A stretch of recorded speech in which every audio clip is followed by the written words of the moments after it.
What's going on, YouTube? Welcome back to another video. Today we're going to be going over the inversion fair value gap model that I've displayed here that a lot of people have asked me questions on, and in this video we're going to go over how you can find the model yourself and how you can actually trade based off of the model every single week in the marketplace. But before we get into the overall explanation of the model and give you guys some examples, let me show you guys these reels here. As you can see here, swept this low, broke above that bearish fair value gap, come back into the 50% level, and we're targeting this buy side liquidity up here. Price plays around a little bit, tap into the order blocks, and eventually tap into this fair value gap before then eventually reaching up into that buy side liquidity. So that's just one example here. I have a couple more here. We have this one right here. Right, swept this low. We see that break above that bearish fair value gap. Come back into that inversion fair value gap, reaching up into that buy side liquidity as well as rejection block. Come down into this fair value gap again, before reaching up into that level. So those are some overall examples here that I've shown on my Instagram, and now I'm actually going to teach you guys this model and show you guys some examples so you guys can get familiar with it. Before we get into the video, make sure you guys are following me on Instagram if you guys have not already. This is where you can find me, as well as I'm constantly uploading value and giving free education to the community through my Instagram, as well as I'm always checking my DMs and replying to subscribers and followers messages that you guys do send me. All right, back to the video. So if you guys can tell already, this is a reversal model, meaning that for you guys to actually find success with this model and actually trade based off of this model, there has to be a reversal that's anticipated to come into the marketplace. But how can we anticipate reversals? Right, we have to understand the intricacies of the marketplace. Price seeks one of two things: liquidity and inefficiency. Right, if we're anticipating a reversal in the marketplace, it's going to start from those two levels. So coming on the higher time frames here, right, the H4 time frame, the H1 time frame, and the M15 time frame, our main focus on these higher time frames is to look for these liquidity pools and these inefficiencies. And once we get down into the M5 time frame, or for some of you guys maybe the M1 time frame, right, you're looking for that break below the bearish or bullish fair value gap with a candle closure, following the pullback into that inversion fair value gap for the reversal trade. So coming into the marketplace here on the S&P 500, we see that we have this long wick, right? Whenever we have long wicks in price action, right, they can be seen as a resistance level, right? Long wicks can be seen as resistance levels, right? It's called a rejection block, right? Long wicks, rejection blocks, right? So as price action came up into this long wick here, this is an inefficiency, and this could be classified as an area where price could potentially reverse. Obviously, we're not just going to take a short here at this long wick, because price action could overall stop us out. So the signatures that we're looking for here is come up into this long wick, right, as a resistance level, right, this rejection block as a resistance level, come up into this level, see some type of break on the lower time frames, right, below a bullish fair value gap, anticipate the pullback in the inversion for the continued move to the downside, targeting liquidity pools or inefficiencies. So let me get down into the H1 here, right? We have this long wick here on the H1, and some key things to really note about long wicks, right? When we have long wicks, for the most part, there's usually a order block on a lower time frame. So if there's a H1 long wick here, so you guys see there's a H1 long wick here, there's a M15 order block, glass up close candle here. So that's why we take note of long wicks, because usually on a lower time frame there's some type of order block there. So that's the theory behind why we see long wicks as resistance and support levels, because on a lower time frame there's usually an order block or some type of fair value gap or inefficiency there. So when you guys do see long wicks here, like in this example, even down here, you guys do see a long wick. It came back down into that long wick. Most likely there's an order block down there. It came back down into it before then pushing higher. So side tangent there on long wicks. But as you can see here, we have this wick here on the H1 time frame here. We come up into that long wick here on the H1, and we're anticipating if we can see some type of break here, right, then that can overall show that we have found respect at this level. Because when we have a resistance level, right, what we don't want to see is price action come up to the resistance and then hover around, because that's more likely that it's going to break above that resistance level.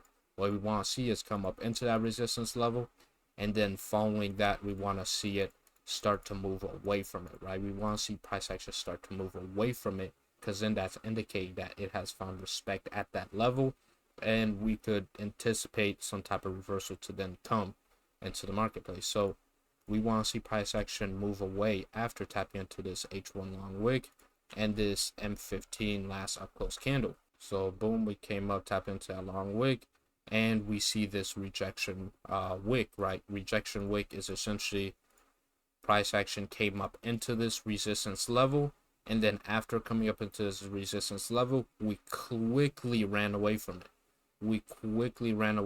Leaving this essentially another long wick. We quickly ran away from it, leaving this doji formation.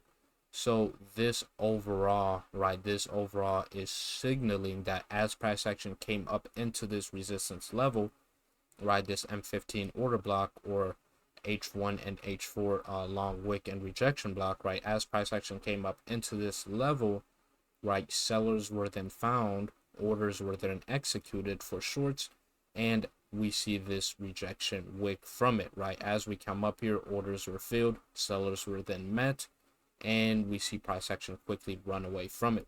So seeing this rejection wick on the M15, I'm more than confident that, right, I'm confident that sellers were then met after tapping into this resistance level. So now coming down into the M5, I'm looking for a break below a fair value gap to then catch the inversion.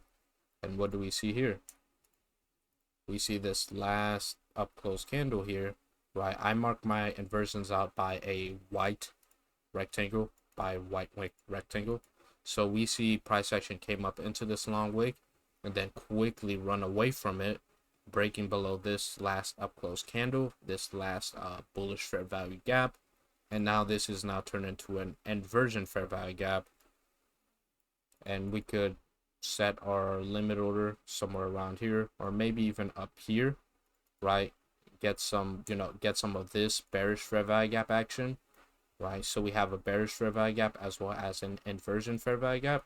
So we're anticipating price action to come up into this level, find a measurement of rejection, and we could target a 2 to 1 R, or maybe down to this low, or maybe down here into this low, right? Just targeting opposing liquidity pools, opposing inefficiencies, right? Aiming for a minimum of a 2 to 1 R. So let's see how it goes out. We come back up into that inversion fair value gap, and then quickly price leaves it, just like so, right? Stop loss above this high, and then price quickly leaves. So that's the trade idea. For the S&P 500, right? We talked about this M15 order block. Price action came up into it, quickly ran away from it after coming up into it, breaking below this last up close candle with a body, right? Make sure that you guys watch the bodies, right? So this candlestick is what closed right below this bullish fair value gap, right? It has to close below it. This candlestick is what closed below it and confirmed that this fair value gap was now broken, right? And then we can take the inversion fair value gap trade, based off of it finding rejection at this resistance level, closing below this bullish fair value gap, pull back into the inversion for that solid move into this liquidity pool for a 2 to 1 R. So that's the S&P 500. Looking at the Euro USD here, some key things that we can probably take note of here is us being inside of this H4 bullish fair value gap. So overall, we're in a support level. It looks like we've came lower and tapped into these last down close candles slightly. No, not this last down close candle, but we did tap into this one.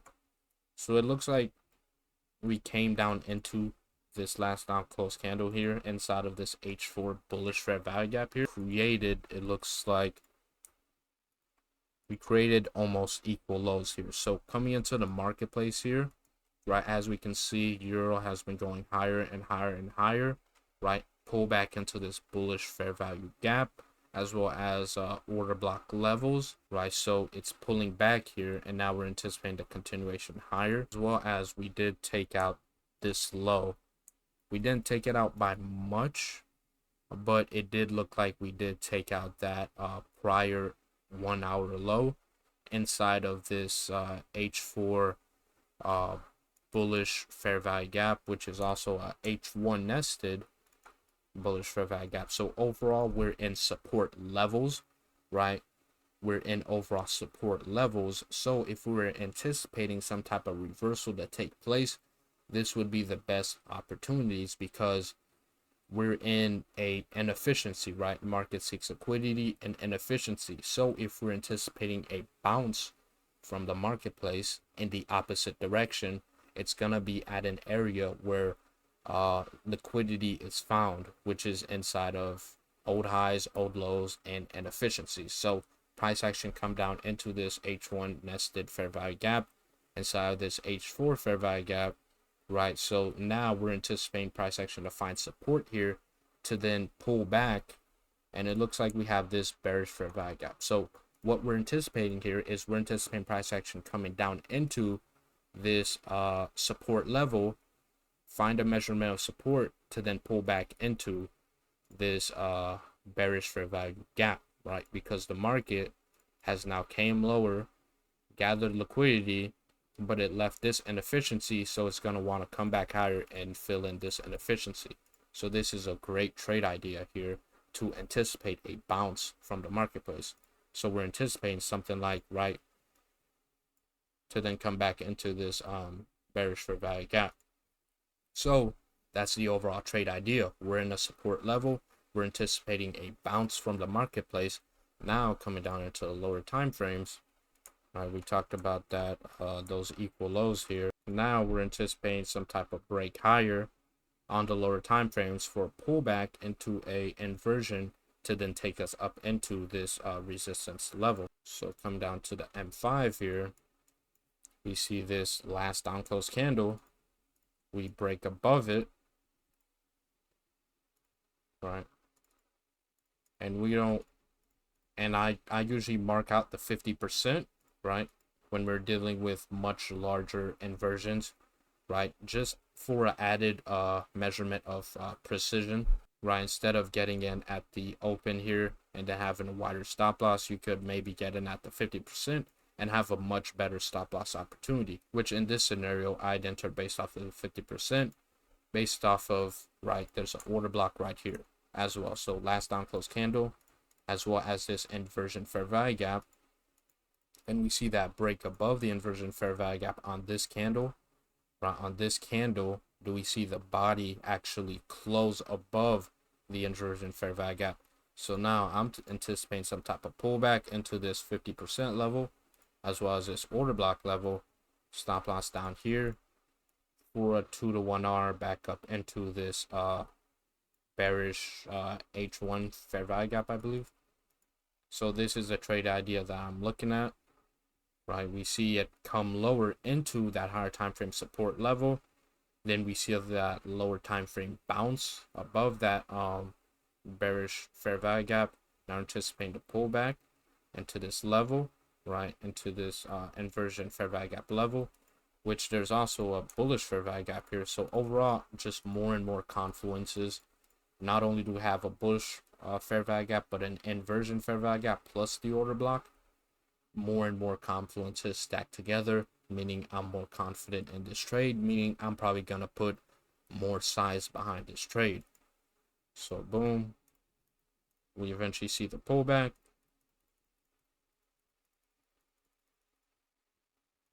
Let's measure this out.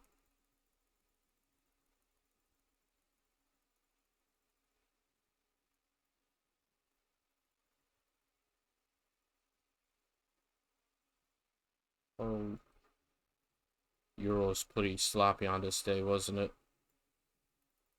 And we eventually take out, we eventually reach up into this bearish fair value gap here for the 2-to-1 R. Took a while, but that's the importance of sticking to the plan.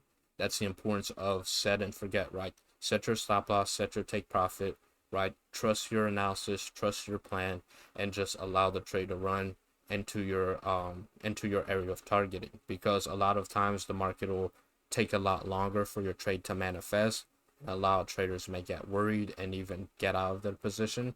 So this is why it's important to actually stick to your plan and trust in the process.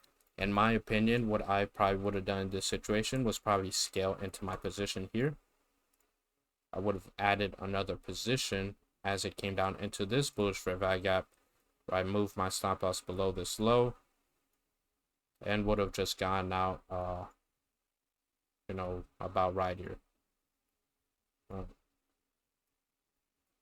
Right, would have just gone out right there. So that's what I would have done in this situation, right? I love adding to my winners when I get in near a low, right? We got in near the low, right? This is the low. We got in near the low. So when we see price action leave from that level, I like to add to my win positions, further increasing like my risk to reward and maximizing all those profits. So that's something that is very powerful with this model, right? You get in near the lows, so when price action leaves that area, you can be more confident in adding to that position overall. Last example here is on gold. As we can see here, we have both a liquidity pool and an inefficiency, right? We have this Thursday, March 14th high, as well as this bearish H4 fair value gap. So as we can see here, really strong resistance levels, right? Really strong resistance levels. This would be a perfect area to anticipate some type of reversal to take place in the marketplace. Coming into the H1 time frame here, right? We took out that March 14th high, right? And then we see the overall bearish, and then we see the overall rejection from it, right? Coming up into this level and then quickly leaving from it. As well as on the H1 here, we do have a H1 mitigation block, right? We have this high, this low, and this lower high, right? As price action come back up into this level, right? We're anticipating the continuation to the downside. So we have a H1 mitigation block here, right? Marked out by this black long line. We have that H4 bearish fair value gap, as well as this March 14th liquidity pool high here. So we're anticipating price action to find some measurement of resistance here. If we can see a lower time frame break, that would be really key for us to then take the short position, primarily aiming for this low and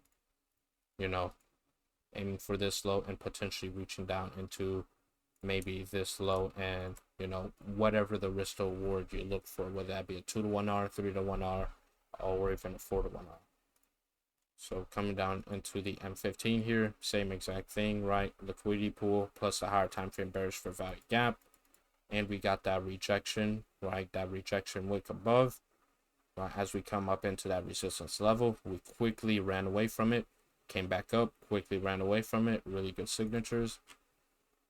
Coming down into the M5 here, we see on this candlestick, we get that close below the inversion fair value gap. And in this situation, I'd probably just short at the opening of the inversion fair value gap. Right, just short at the opening, right? Targeting this low, right? 2-to-1 R, right? The risk to reward is still great. If this was a much bigger inversion fair value gap, I would obviously I would put the line here and probably get short at the 50%. But since this isn't very much a big inversion fair value gap, and my risk to reward is still very, very solid, I'm gonna make sure that I get in this trade, because a lot of times it might not get into the 50% level and you might actually lose the trade. So it's important to prioritize getting into the trade rather than trying to be extra precise and catch the top. And because it looks great, but in reality it's not practical. So we come back up here. In this situation, they did come back up into a 50% level, which is completely fine. Right, bearish fair value gap here. I'd probably scale into my position right here. Probably scale into my position right here. Right, put my stop loss back above these highs, targeting these lows, right, adding to those winners, like I mentioned. And then eventually here we get into this low here and even down here as well. So super solid trade, really good setup, right? That's the inversion fair value gap model. I hope you guys learned something. Back test this model inside your charts, right? Go into it every single day looking for this model, and be patient, continue to study, continue to back test. And I hope this was very informational for you guys, and really gonna help kickstart you guys' trading and really give you guys something that is useful, practical, and that works every single week, that has a high win rate as well as high arm multiple. And with the addition of you guys scaling into your trades, this model is very, very killer when it is presented in the marketplace. That's going to be it for me today. I'm Arkham. Be safe. I have recently launched my private mentorship. In this private mentorship, you guys get access to beginner and advanced lessons that aren't taught here on YouTube from me, myself. Daily pre-market, live trading, post-market analysis, and trade breakdowns. This is where this mentorship really shines, is that consistent breakdowns, those consistent analysis, calling the markets every single day. You guys are learning from my experience alone, right? This is how I've grown as a trader, is from learning from other traders' experience. And that's how I want to provide to you guys through this mentorship here. We have live trading for the S&P 500, NASDAQ, and the Dow Jones. I am a indices trader, so these are what I'm going to be trading every single day. Psychology lessons, risk management, and trade management plan. Right, trading is more than technical analysis. It's more than a strategy. There's a lot of intricacies that come behind it, like a risk management, trading plan, and psychology, and we go over that in full throughout this mentorship, as well as access to all my models and daily teachings on the Market Maker X model. Right, I am a market maker trader. Right, I have a whole bunch of models, from order block theory to the inversion fair value gap trade you guys just seen, to as well as fair value gap models and the MMXM model itself, that I am giving you guys access to in this mentorship, as well as a private community where we're there sharing trade ideas, sharing analysis, and overall talking to each other and having a good time. So that all of that for about $30 a month, as well as we do have this early adopters here, which is capped at 120 members. Right now we're at 119. So when people leave the early adopters, a spot actually opens up. So if you guys are lucky, right, and you happen to join at the time someone leaves, you guys can get this insane discount. But most of the time it's just completely full. So your best bet is to get into the Arkham Academy if this isn't already full. And last but not least, I have my seat at the table, where you guys get all the benefits from the Arkham Academy and the early adopters, plus weekly Zoom calls, answering questions, backtesting with members, forecasting, more in-depth lessons, like lessons on fundamental analysis and calling the markets. And this is only capped at 50 members. So this is for more of a one-on-one mentorship. If you guys want to speak to me directly, answer questions to me directly, and actually learn from me in a one-on-one setting, in a one-on-one environment, this is for you guys. So that's the private mentorship that I am offering to you guys. It's the first link in this YouTube bio, right? Patreon.com/tradersasylum, or you guys can go on my Instagram, which is also going to be tagged in the link of this bio, my Instagram, Arkham Trades. It's the first link in that Instagram. That's going to be it for the video. I'm Arkham. Be safe.